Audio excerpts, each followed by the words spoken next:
Olá, essa será a nossa segunda aula sobre números decimais. Nessa aula nós vamos continuar falando sobre os conceitos e transformações em relação aos números decimais, né? É a parte 2 da nossa aula. Então nós vamos falar aqui, continuar falando sobre esses conceitos, as transformações que vão ser úteis para nós em relação aos cálculos que nós vamos fazer. Então vamos à nossa aula?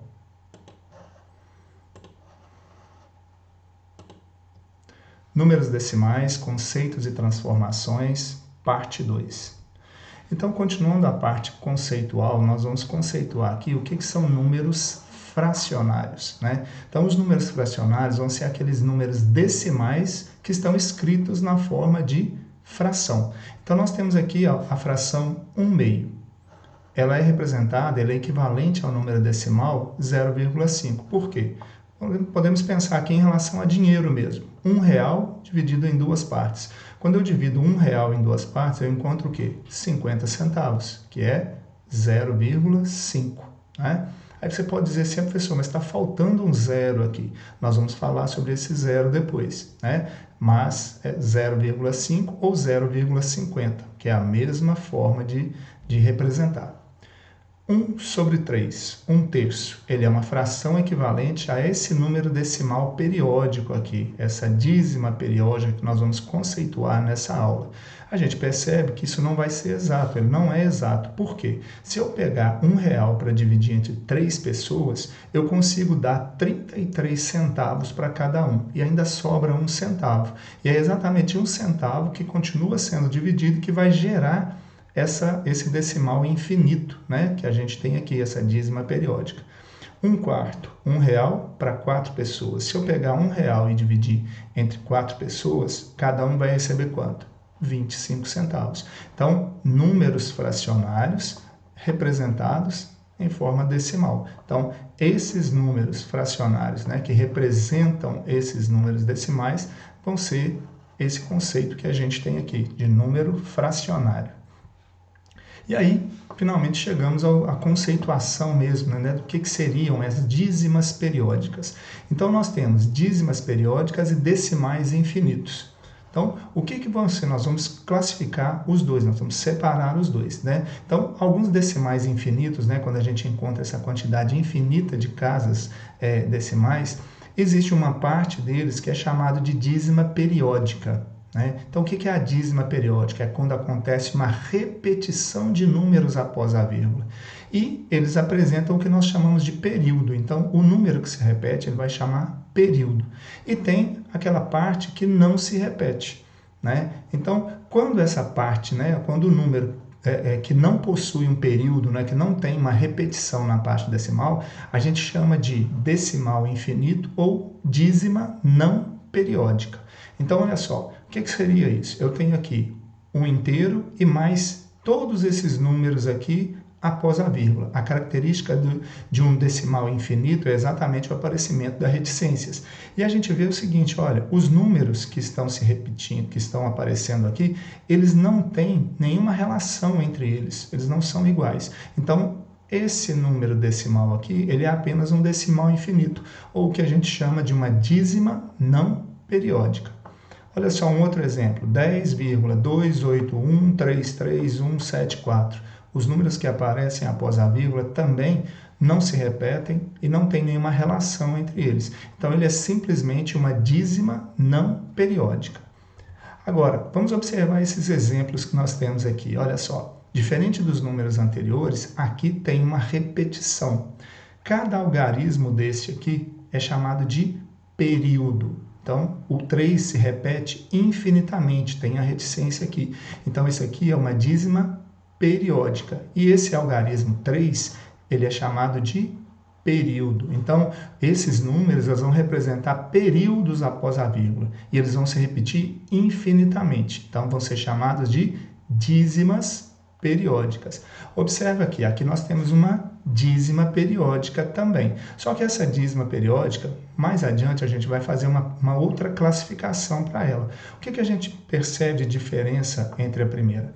Aqui após a vírgula, tem números que se repetem, mas tem um número aqui, esse número 1, que ele não se repete, ele está após a vírgula, certo? Então, essa dízima aqui, a gente chama essa dízima de uma dízima periódica simples, ele só tem números repetidos após a vírgula.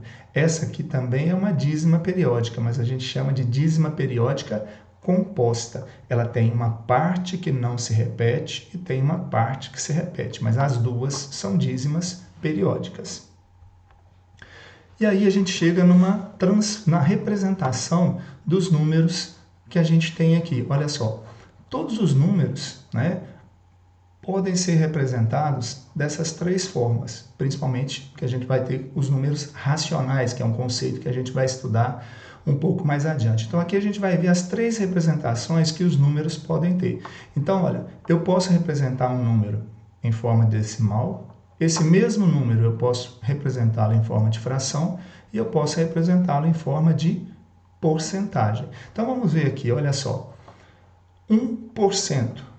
Como nós já vimos quando a gente estudou frações, esse símbolo de porcentagem, ele representa em 100, ele representa o denominador 100. Então, aqui eu tenho 1 sobre 100. E transformando 1 sobre 100 em número decimal, eu escrevo o número 1, como tem dois zeros, duas casas após a vírgula, 0,01. 5%, 5 sobre 100. Fazendo a transformação, eu escrevo o número 5, dois zeros, duas casas após a vírgula. 81%, 81 sobre 100. Eu escrevo o número 81, dois zeros, duas casas após a vírgula. 100%, 100 sobre 100. 100% representa o quê? Tudo que eu tenho, né? Então, 100%, 100 sobre 100. Se eu for representar aqui, ó, 100 sobre 100 vai representar o quê? 1 inteiro, ok? 115%, 115 sobre 100. Eu escrevo 115, dois zeros, duas casas após a vírgula. 320%, 320 sobre 100. Eu escrevo o número 320, deixo com duas casas. Não, mas por que aqui não tem o zero? Exatamente o que a gente vai ver agora em algumas propriedades que os números têm. Esse zero à direita da parte decimal é um zero que pode ou não ficar. Ele não tem utilidade aqui. Ele vai ter utilidade quando a gente vai fazendo operações. Então aqui se eu escrever 3,20 está correto, mas normalmente esse zero não aparece escrito. Então por isso que está aqui 3,2, mas na hora de fazer a transformação a gente contou com o zero, ó, dois zeros, uma, duas casas e colocamos a vírgula entre o 3 e o 2. E aí a gente chega na propriedade que a gente estava falando exatamente dos zeros. É uma propriedade muito importante em relação aos zeros à direita da parte decimal. Então essa propriedade ela vai dizer para nós o seguinte, que um número decimal ele não vai mudar o seu valor se eu acrescentar zeros à direita da parte decimal ou retirar zeros. Então aqui 1,5, se eu escrever 1,50 é a mesma coisa. Se a gente falar em dinheiro, normalmente a gente escreve 1,50, R$1,50. Mas se eu escrever 1,5, é o mesmo número. Se eu escrever 1,500, o número é o mesmo. 1,5 mil, o número é o mesmo. Eu costumo dizer o seguinte, que esses zeros à direita da parte decimal, né, eles vão ser zeros inúteis. Tem momentos que eles são úteis na hora de fazer as operações, mas como resposta, normalmente a resposta aparece sem esses zeros no final aqui. Você pode inclusive fazer um teste disso aqui numa calculadora. Você pode digitar na calculadora 1,50, mas no momento que você apertar uma tecla de operação, para continuar a operação, você vai observar no visor da calculadora que ela vai voltar para 1,5. Por quê? A calculadora ela está programada para ver esse zero inútil aqui. Você pode até digitar, mas ela vai, a hora que você bater o símbolo de operação, isso nas calculadoras mais simples, é claro, se não tiver fixado o número de casas, você vai ter ela voltando para essa representação que a gente tem aqui. Aqui é a mesma coisa, olha, eu tenho 0,35. Se eu escrever 350, 3.500, 35 mil, é o mesmo número também. Façam esse teste na calculadora e vocês vão poder verificar que é exatamente isso que a gente está falando em relação a esses zeros. Multiplicação por 10, 100 mil, né? Eu posso fazer a multiplicação, e nós vamos ver operações com números decimais, fazendo a operação mesmo, pegando o número vezes 10, fazendo a operação. Mas o jeito mais simples de multiplicar um número decimal por 10 ou potências de 10, né, 10, 100 mil, é simplesmente fazendo o deslocamento da vírgula. Então, olha só, eu tenho aqui 125 milésimos, eu quero multiplicar esse número por 10. Então, basta eu escrever o número, certo? Eu vou deslocar a vírgula de onde ela está. Como tem um zero, eu vou deslocar uma casa. Para onde? Para o lado direito. Então, essa vírgula fica entre o 1 e o 2. Esse zero, quando eu retiro a vírgula, ele não vai permanecer aqui. Então, por isso que está 1,25. Esse mesmo número multiplicado por 100. Olha o que acontece. Eu vou deslocar a vírgula 2 casas para a direita. Por quê? Tem 2 zeros aqui, né, no número que está multiplicando, no 100. Então, uma casa, 2 casas. Então, vai ficar o quê? 12,5. O zero também, depois que a vírgula sai daqui, esse zero ele não vai permanecer. E se nós podemos multiplicar, nós podemos também dividir. E aí, vai trabalhar na questão da ideia da operação inversa, né? Quando eu multiplico, eu desloco a vírgula para o lado direito. Quando eu divido, eu vou deslocar a vírgula para o lado esquerdo. Então, o mesmo número eu quero dividir por 10, a vírgula está aqui, tem um zero, então eu vou deslocar uma casa para a esquerda. Aí, o zero tem que permanecer. Por quê?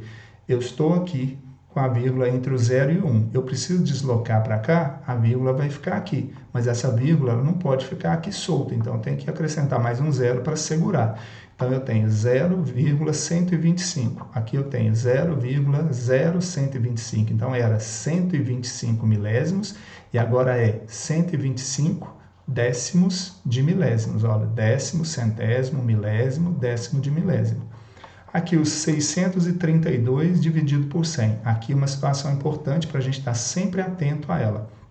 Observa que esse número não tem uma vírgula aparente, mas uma coisa que a gente tem que fixar sempre é o seguinte: todo número ele tem uma vírgula à direita dele. A vírgula está aqui. Se eu colocasse um zero aqui, 632,0, eu poderia escrever a vírgula, deveria escrever a vírgula. Mas como eu não vou escrever, então eu não escrevo a vírgula, mas eu tenho que enxergá-la aqui no momento de fazer a operação. Então, se eu vou dividir por 100, eu tenho 2 zeros aqui, eu vou deslocar de onde ela está para onde ela vai, 2 casas. Então, 2 casas para a esquerda. Então, ela vai uma casa entre o 3 e o 2, 2 casas entre o 6 e o 3. Então, eu vou ter 6,32. Então, R$ 632 dividido para 100 pessoas, cada pessoa vai ganhar R$ 6,32. E aí a gente chega na representação dos números decimais na reta numerada. O que é a nossa reta numerada? É a reta onde a gente vai representar aqui, no caso nós vamos representar somente os números naturais. Então eu tenho aqui ó, o 0, o 1, o 2, o 3, o 4, o 5 e o 6. Os números fracionários e os números decimais, eles vão ser números que vão estar representados entre esses números inteiros que a gente tem aqui. Então, o 0, 1, 2, 3, 4, 5, 6 são números inteiros. 1 inteiro, 2 inteiros, 3 inteiros, 4 inteiros, 5 inteiros, 6 inteiros. Então, se eu quero representar aqui 0,5, aqui eu tenho menos de um inteiro. Eu tenho 50 centavos, menos de R$1. Então, esse 0,5 vai estar entre o 0 e o 1, exatamente aqui no meio. Então, aqui eu vou colocar só a letrinha A, que representa esse número. Nós temos aqui, ó, 3,70, 3,7, eu falei 70, né? O 0 posso colocar ou retirar. E aí eu falei 70 para a gente indicar como dinheiro. Olha, R$3,70. Onde que está localizado R$3,70? É mais de R$3 e menos de R$4. Está mais próximo do 4. Então, o B estaria aqui, né? 3 meios. R$3 dividido para 2 pessoas. Eu sempre, quando eu tenho uma fração, e ela aqui não é uma fração decimal, mas eu posso escrever em forma de número decimal. Basta dividir o numerador pelo denominador. Então, olha, R$3 para 2 pessoas, sempre pensando em dinheiro, facilita o nosso cálculo, né? R$3 para 2 pessoas, cada pessoa vai ganhar quanto? R$1,50. E R$1,50 está onde? Entre o 1 e o 2. Então, aqui, a letra C. aqui nós temos uma dízima periódica, né? Uma dízima periódica simples. Podemos representá-la também? Podemos. Então, onde que nós vamos colocar? 5 inteiros. Então, ela está mais do que o 5 e menos do que o 6. Então, 5,666. Então, se fosse pensar em dinheiro, R$ 5,66. Está aqui chegando próximo do 6. Então, a letra D. E 2,4545 também é uma dízima periódica simples, né? A parte inteira é o 2, então ela está depois do 2. 45, então vamos pensar, R$ 2,45. Então ela está aqui próximo do 2,50, né? Então aqui seria o quê? A letra E.